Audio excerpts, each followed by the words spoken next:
For over a century, the American auto industry didn't just build cars. It built the American middle class, it shaped our cities, and it basically built the American dream itself. It was this incredible engine of invention and pure dominance. But it's also a story defined by these dramatic collapses and desperate reinventions.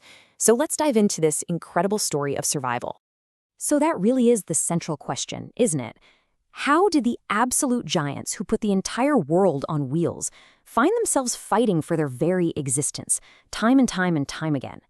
Well, the answer tells you everything you need to know about strategy, culture, and the absolutely brutal pace of change. All right, so our story starts at the dawn of the 20th century.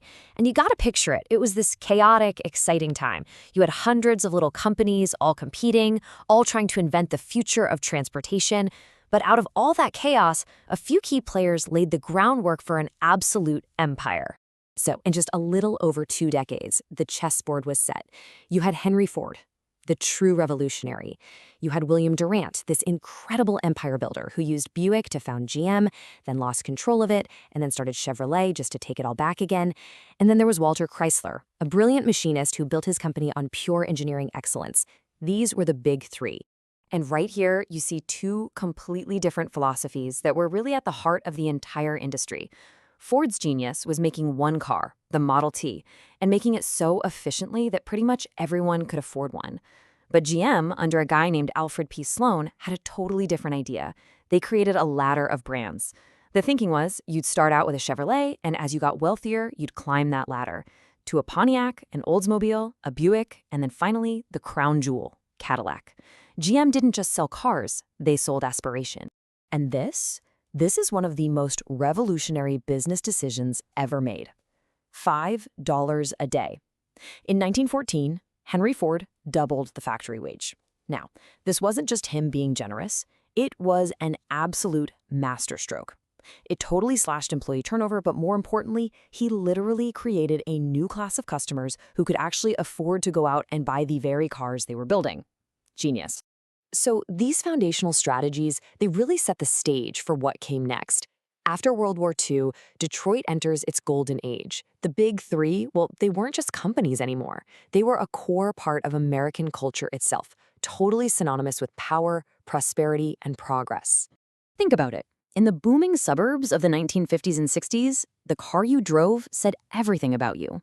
It was freedom for teenagers, it was status for families, and it was the pure joy of the open road. It was literally the centerpiece of the American dream. I mean, just look at the absolute icons from this era. The big three weren't just competing with each other, they were creating entirely new categories of vehicles out of thin air. The Corvettes, the Mustang, the Wagoneer, these weren't just new models, they were brand new ideas that completely captured the imagination of a generation and just dominated the market. But you know how it goes. The golden age couldn't last forever. The 1970s brought a series of massive shocks that shattered Detroit's confidence and completely broke the system that had made it so powerful for so long. The first shock was the 1973 oil crisis. I mean, look at this. The price of oil quadrupled almost overnight. And just like that, the big, powerful V8 engines that were Detroit's signature product became a massive liability. The cars that had defined the American dream were suddenly way too expensive to even put gas in. And then came the second shock. While Detroit was struggling to figure out how to build smaller cars, Japanese automakers like Toyota and Honda showed up. They were offering these small, fuel-efficient cars that were not only cheaper to run, but in many cases, they were actually better built than the American cars. This was a direct punch to the gut of American manufacturing superiority. So the big three were forced to scramble. Chrysler was right on the verge of going under, but it was saved by a government loan guarantee and two brilliant innovations, the super-efficient K-car and the revolutionary minivan. Ford tackled its bad reputation head-on with that famous "Quality is Job One" campaign. And in this really surprising twist, Buick produced the legendary GNX, a menacing, all-black muscle car that showed everyone Detroit's engineering spirit was far from dead. But the biggest test? That was still to come. If the crises of the 70s and 80s were a tremor, the 2008 global financial crisis was a full-blown earthquake. It pushed two of the big three into an absolute fight for their lives. Just look at this number, $172 billion. That's how much debt General Motors was carrying when it filed for bankruptcy in 2009. This was the largest industrial bankruptcy in American history. A stunning, shocking fall for a company that was once the most powerful corporation on the entire planet. To stop a total collapse, which would have just devastated the U.S. economy, the government stepped in with a bailout that was completely unprecedented. Both GM and Chrysler filed for Chapter 11 bankruptcy.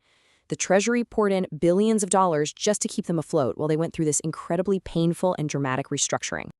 And the results of that restructuring were transformative. Iconic brands like Pontiac and Saturn, just gone forever. And here's an incredible little fact. Buick, one of GM's oldest brands, was saved from being eliminated only because it was massively popular in China. Wild, right? Meanwhile, Chrysler got rescued by the Italian automaker Fiat, starting a whole new international chapter. But one company stood apart. Ford, under its CEO Alan Mulally, somehow managed to avoid bankruptcy and a government bailout. So how did they do it? Years before the crisis even hit, Mulally had this incredible foresight to mortgage all of the company's assets. We're talking everything, including the iconic blue oval logo itself, to build up a massive pile of cash. It was a huge, huge gamble that paid off spectacularly. And that brings us to today. After surviving oil shocks, foreign competition, and near-fatal bankruptcies, the American auto industry now faces what might be its greatest challenge yet: the complete and total reinvention of the automobile itself. See, the transition to electric vehicles isn't just about swapping a gas tank for a battery. No, it's way bigger than that. It's a fundamental reset of everything: how cars are designed, how they're built, who builds them, and what it even means to be a car company anymore. This is a race just as big as the one that started back in Detroit in 1903. And this is the result: a market that would have been absolutely unimaginable just 15 years ago. The dominant player, Tesla, didn't even exist when the big three were in their golden age. GM and Ford are now fighting to catch up, and they're not just competing with each other anymore, but with a whole new generation of tech-focused startups. The old rules are just gone. So we end right where we began. For 120 years, the American auto industry has been this relentless, brutal race for survival and dominance. The technology has changed, sure, from gasoline to batteries, but the stakes are exactly the same. The question now is, who has the vision, the speed, and the right strategy to win this next leg of the race and define the next American century?